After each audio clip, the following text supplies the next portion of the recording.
Ceci est un livre audio autogénéré par Google. Chapitre 1. La problématique de l'image du corps. 1. Introduction. En ayant placé l'anorexie sous le chef de troubles de l'alimentation, le DSM a considérablement mis l'accent sur les aliments. Il est vrai que cette pathologie, comme l'indique l'étymologie du mot 2, est fortement marquée par une problématique de l'alimentation. Cependant, comme nous le verrons dans ce chapitre, la problématique de l'image du corps a aussi autant d'importance, voire plus.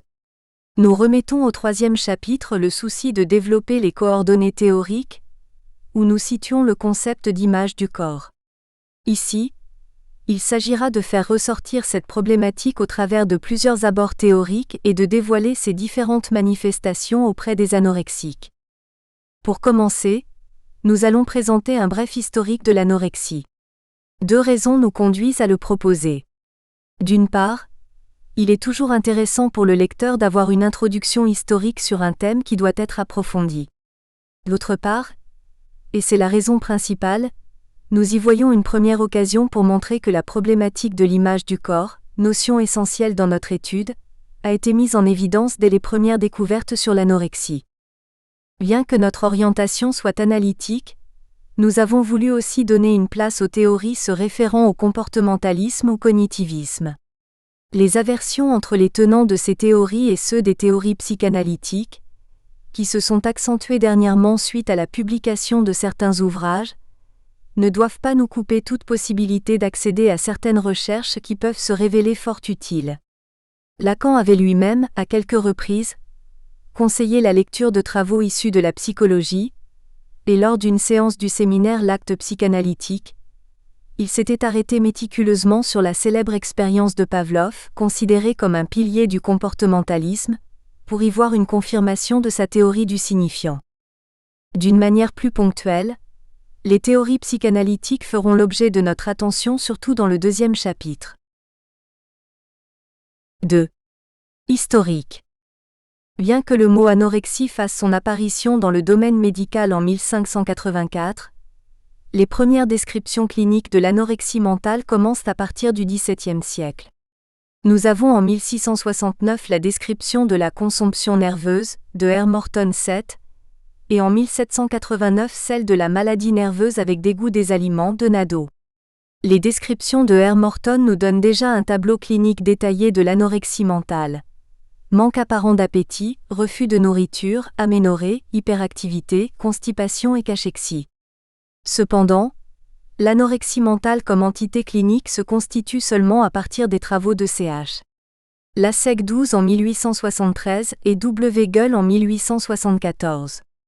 Lasek propose les termes d'inanition hystérique pour nommer cette pathologie qu'il considère comme une anomalie intellectuelle, un trouble central et héréditaire avec refoulement d'un souhait plus ou moins conscient.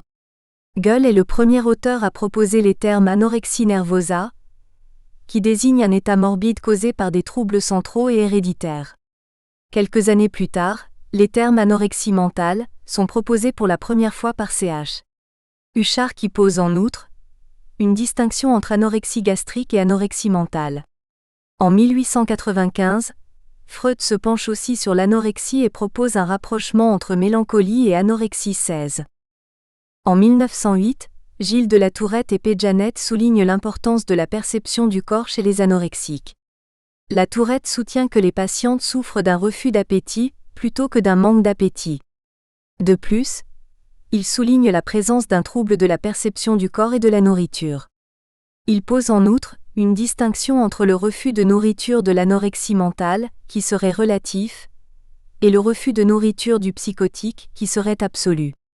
Dans l'observation du Canadien, Janet relève une obsession de la honte du corps, d'où l'origine NE accent aiguvropathique du trouble de l'alimentation dans l'anorexie mentale, et soutient l'idée que la crainte de l'embonpoint est liée à la honte du corps.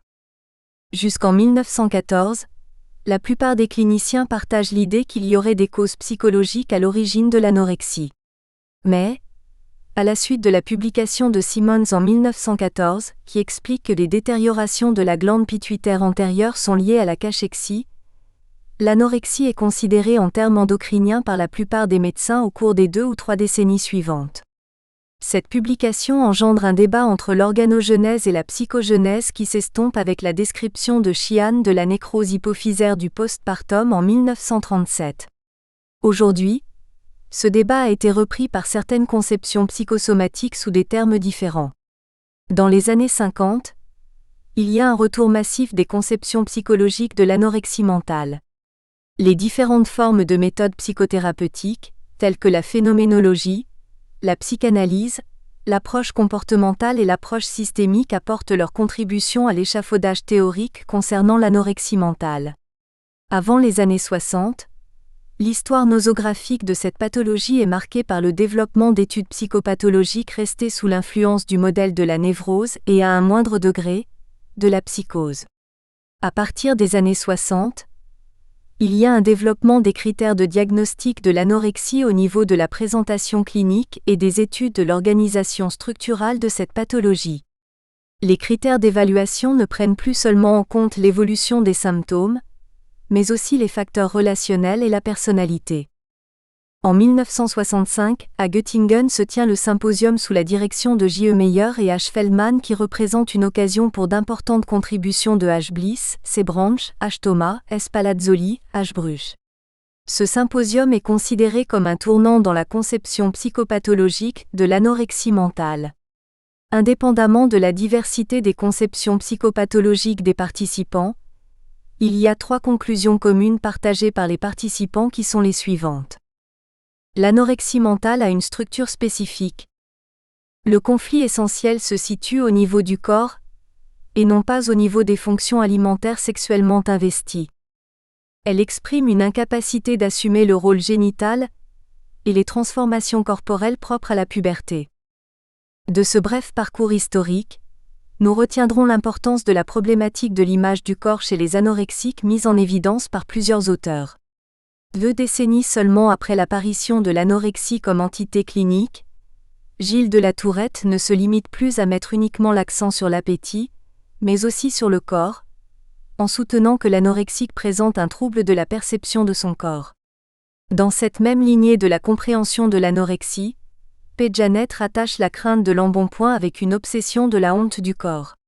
Malgré ses tentatives d'amener des notions concernant le corps au profit de la compréhension de l'anorexie, la nourriture restera encore au centre des recherches. Cependant, à partir des conclusions du symposium de Göttingen de 1965, il y aura un déplacement de l'intérêt de la recherche vers les phénomènes concernant les relations avec le corps. À partir de ce que nous venons de relever de ce bref parcours historique, il nous semble pertinent de poursuivre d'une manière plus ciblée une enquête sur d'autres apports théoriques qui ont mis en évidence la problématique de l'image du corps chez les anorexiques. 3. La problématique de l'image du corps. En 1973, H. Bruch considère l'anorexie essentiellement comme un trouble de l'image du corps provoqué par des perturbations de la perception interoceptive. Ces perturbations, qui se manifesteraient par une incapacité à reconnaître les sensations et les besoins du corps, seraient consécutives à des attitudes pathogènes de la mère. Celles-ci répondraient à toute demande affective de l'enfant par l'alimentation et en conséquence, l'empêcheraient de percevoir ses besoins réels tels que la faim, la fatigue, le sommeil, etc. Ce vécu pouvant perturber les capacités concernant la reconnaissance des perceptions interoceptives, provoquerait une fragilité de la délimitation du moi, et un défaut de la construction de l'image du corps. En 1990, H. Bruch confirme les 3 caractéristiques principales de l'anorexie mentale énoncées auparavant, notamment la perception presque délirante du corps, trouble de l'image du corps, la confusion des sensations corporelles et un sentiment exagéré d'inefficacité.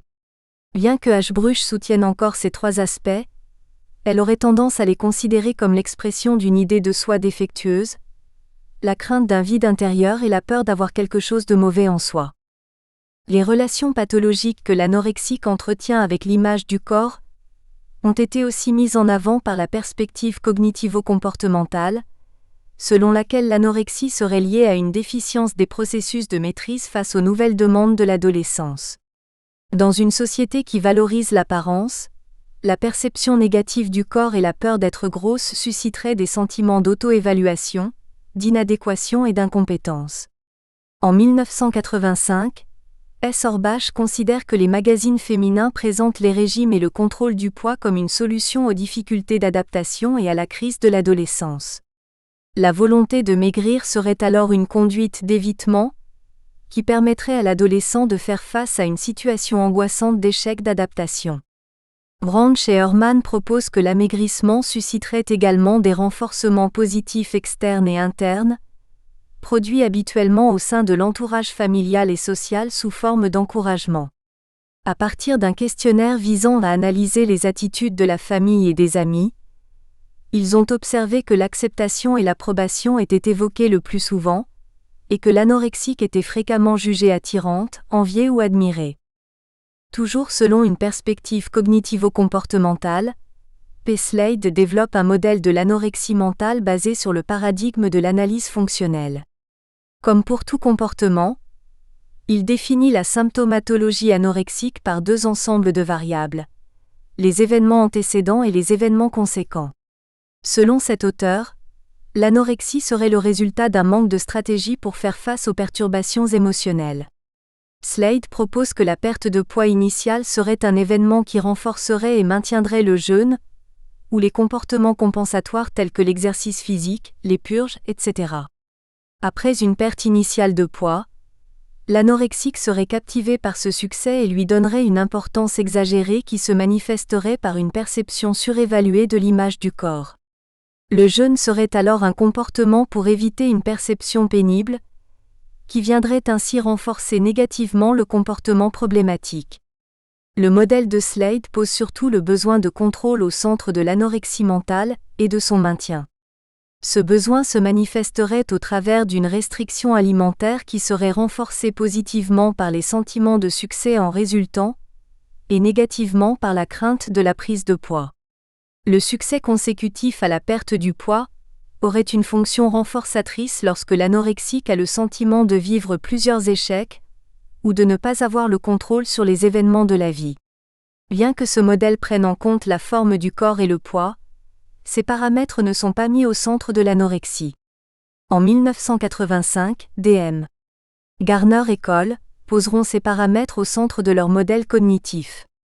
Selon ces auteurs, la plupart des comportements observés chez les anorexiques seraient le résultat de croyances, d'attitudes et de suppositions concernant la signification du poids corporel, et les facteurs renforçateurs conforteraient la croyance de la patiente selon laquelle il est absolument nécessaire d'être mince.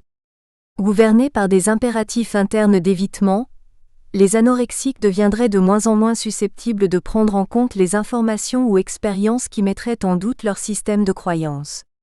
En 1993, Garner 28 propose un modèle qui présente les troubles alimentaires comme un trouble multidéterminé. Le contrôle du poids serait, selon cet auteur, le meilleur moyen de s'auto-évaluer, de juger la valeur et l'efficacité des actions. En 1993, le modèle cognitif de Witusek et Ewald accorde une place centrale au processus d'information, à la représentation de soi, aux variables de personnalité et à la motivation des patients. Selon ces auteurs, les symptômes alimentaires seraient maintenus par un ensemble d'idées surestimées concernant la forme corporelle et le poids. Ces idées seraient provoquées par l'interaction de caractéristiques individuelles stables, comme le perfectionnisme et l'ascétisme, et les difficultés dans la régulation des affects associés à des idéaux socio-culturels concernant la beauté de la femme. Selon ce modèle, il y aurait chez les anorexiques une distorsion entre la représentation mentale et l'apparence réelle du corps. Les sujets auraient tendance à avoir une représentation négative de leur physique, ce qui entraînerait des sensations d'insatisfaction par rapport à ce corps ou à une partie de celui-ci. Il arrive en outre que des anorexiques se perçoivent comme beaucoup plus grosses qu'elles ne le sont réellement en considérant leur déformation de sensation comme une réalité, alors qu'il s'agirait d'une erreur de pensée ou d'une distorsion cognitive. Le thème de la surestimation du poids a fait l'objet de plusieurs recherches. Whitehouse et Cole ont utilisé une méthode qui permet de modifier une image télévisée du corps en l'élargissant ou en la rétrécissant, et l'adolescente doit indiquer quand l'aspect réel est atteint. Ils ont constaté l'absence de différence entre la moyenne des réponses des anorexiques et du groupe de contrôle. Une surestimation marquée du volume du corps serait rare et en général, les anorexiques auraient conscience de leur minceur, mais elles se sentiraient grosses. Selon ces auteurs, la peur d'être grosse renverrait plutôt à une dépréciation de l'image du corps ou à un mécanisme dysmorphophobique qu'à un trouble de la perception du corps. 3.1. La problématique de l'image du corps et les facteurs de risque. À partir de plusieurs recherches, la problématique de l'image du corps a été insérée parmi les facteurs de risque. Une étude longitudinale de 1100 adolescents sans troubles de comportement alimentaire a évalué les facteurs de risque de l'apparition d'un de ces troubles au cours d'un suivi de 3 ans. Pendant ce suivi, 2,9% des sujets ont développé un trouble du comportement alimentaire. La préoccupation corporelle et la pression sociale ont été les seuls prédicteurs significatifs de l'apparition d'un trouble du comportement alimentaire. Plusieurs enquêtes récentes montrent une problématique de l'insatisfaction corporelle auprès des adolescentes, qui représente la population le plus à risque d'une atteinte d'un trouble de comportement alimentaire. Une étude de plus de 15 000 adolescents de l'Union européenne a noté que 69% des adolescentes étaient insatisfaites de leur poids. En Espagne, une étude de 105 adolescents d'âge moyen 15 ans a relevé que 56% des adolescentes étaient insatisfaites de leur corps et les parties du corps dont elles souhaitaient maigrir étaient le ventre, 52%, les fesses, 42%, les cuisses, 39%, les hanches, 18%. L'enquête européenne HBSCOMS, Health Behavior in School-Aged Children, Organisation mondiale de la santé, a montré en France que près d'une fille sur 2 à 15 ans se trouvait trop grosse. 3.2. La problématique de l'image du corps et les critères diagnostiques. Les troubles de la conscience et de l'image du corps figuraient parmi les critères diagnostiques de l'anorexie mentale du DSM-3. Ce critère était défini comme une perturbation de l'image du corps. Par exemple, la personne dit se sentir grosse, même si elle est très amaigrie, ou elle croit que certaines parties de son corps sont enrobées alors qu'elles sont à l'évidence maigres. Dans le DSM-4, ce critère devient une perturbation du vécu du poids ou de la silhouette, une influence excessive du poids ou de la silhouette sur l'estime de soi, ou un déni de la gravité de la perte de poids.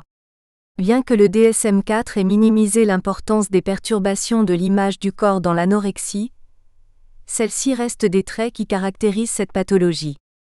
La CIM-10, Classification internationale des troubles mentaux et des troubles du comportement, inscrit les troubles de l'alimentation au sein de la section des syndromes comportementaux associés à des perturbations physiologiques et à des facteurs physiques. Cette classification énumère plusieurs éléments concernant l'analyse du comportement et de la séquence alimentaire qui doivent être complétés par une évaluation psychopathologique générale portant particulièrement l'attention sur 3 types de troubles. Les troubles de l'humeur, les troubles addictifs et les troubles de la conscience et de l'image du corps. Ces derniers, qui doivent être explorés systématiquement, se manifestent sous différentes formes.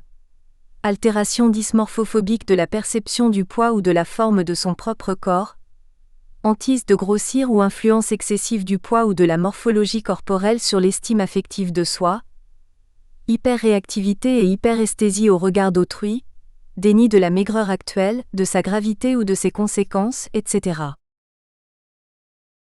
4. Conclusion. Au terme de ce chapitre, nous retiendrons essentiellement l'importance de la problématique de l'image du corps chez l'anorexique accordée, à des degrés divers, par les auteurs que nous avons mentionnés. De plus, certains de ces auteurs, tels que H. Bruch et D.M. Garner, ont mis davantage l'accent sur cette problématique en la posant au centre de leur modèle explicatif.